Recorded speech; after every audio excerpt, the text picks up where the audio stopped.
Hi, Minister Enoch. Thank you so much for joining us. I'm really grateful. And it was good to see you recently. And I was listening to your portfolio of responsibilities. I read it before. That's quite a lot of challenges you have in front of you. Let's zero in on climate and renewable energy, and tell us a little bit about what your plans are for Queensland. Well, of course, in terms of being able to deal with the issues of climate change, one of the key things that our government in Queensland did in this term of government was to ensure that we ended broad-scale tree clearing in this state. We saw more than 400,000 hectares being cleared in 1 year, and we had to put a stop to that. That was unsustainable, and so we have passed legislation to ensure that that's no longer happening in our state. On top of that, we have set some pretty robust targets for our state, including 50% renewables by 2030 and, of course, zero net emissions by 2050. All of these bodies of work under our targets are absolutely working hard to ensure that this state meets our commitments. Well, that's a very impressive agenda, and 50% renewables by 2030, that's a huge challenge. But in Queensland, I understand you already have a huge pickup for the technology of solar rooftop panels. It's something, how many homes are ready, or what percentage of the homes? It's really quite impressive. It is quite impressive. It's a huge percentage of Queensland homes that are already taking up the challenge of ensuring that we're bringing in renewables to our everyday streets and everyday homes. But of course, there's more work to be done. We're on track in terms of our targets with regards to 50% renewables by 2030.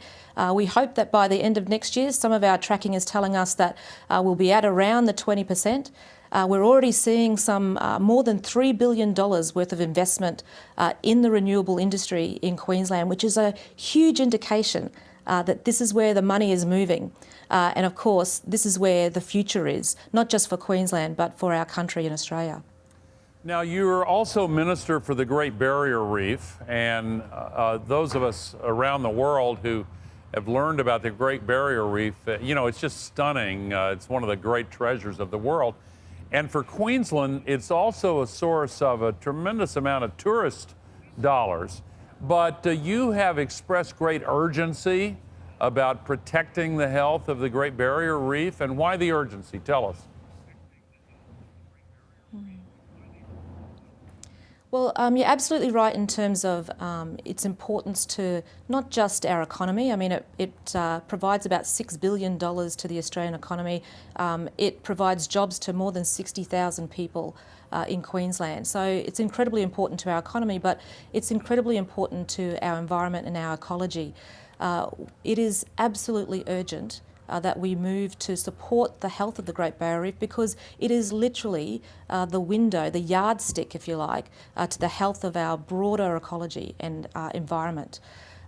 We are working very hard in this space. We've committed some $330 million over 5 years to support and protect the Great Barrier Reef.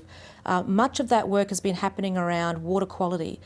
So some $261 million supporting projects to ensure that water that is running into the Great Barrier Reef through the various catchments is of a quality that assists the Great Barrier Reef to be able to withstand some of the changes and challenges that it's facing.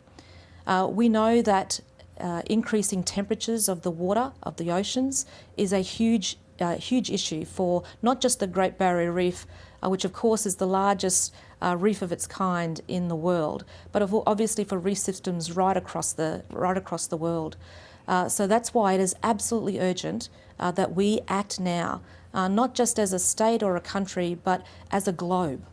Yeah, it's certainly true. And in addition to the rising temperature of the ocean waters, there's also the acidification of the oceans, with the extra CO2 absorbed by the oceans, making it more difficult for the coral polyps to make the bones of the coral. But I wanted to shift gears and ask you, I talked with our last guest, Mike Cannon-Brookes, about the government in Australia, and now I'm referring to the federal government. the views that I've heard about climate and even the Great Barrier Reef are a little bit different. Can you shed some light on that? Yeah, it is incredibly disappointing that at a federal level currently in Australia, that we don't have a government that is willing to take some leadership around climate action and climate change policy. There is still sadly, some climate change deniers at our federal level. And of course, that leaves us at a subnational level to take up the challenge and take up the leadership. This is not unusual, unfortunately. We're seeing this in other parts of the world where federally the leadership is stepping away from some of the very tough things that we have to do, and subnationals are having to fill the vacuum in terms of leadership. We're doing that in Queensland in terms of setting some very bold targets, in terms of investing financially to shift and transition our economy and also to protect the assets that we currently have. But without a federal government that actually takes climate change seriously, that believes in it, that accepts the science in it, we continue to have massive challenges in terms of lining up policy. Yeah, well said. And now I want to ask you about the Adani coal mine. And I know it's controversial in Australia. It doesn't create jobs as far as I can tell, and it adds to the pollution of the air and global warming. But last week, Adani announced that it would self-finance the development of a smaller Carmichael coal project. Does that mean that that mine will now be going forward? Well, we've always said at a state level in Queensland that any project, including the Adani project, must stack up itself financially, stand on its own 2 feet financially, but it must stack up environmentally. So, there is still more work to be done around all of that. There are some outstanding matters, and much of that is with the federal government currently to make some decisions around. But, this is all happening at a time when we're seeing right across the world transitioning economies around thermal coal use in particular. And that's why, as a government in Queensland, we have invested so much in the renewables efforts that we have here in Queensland.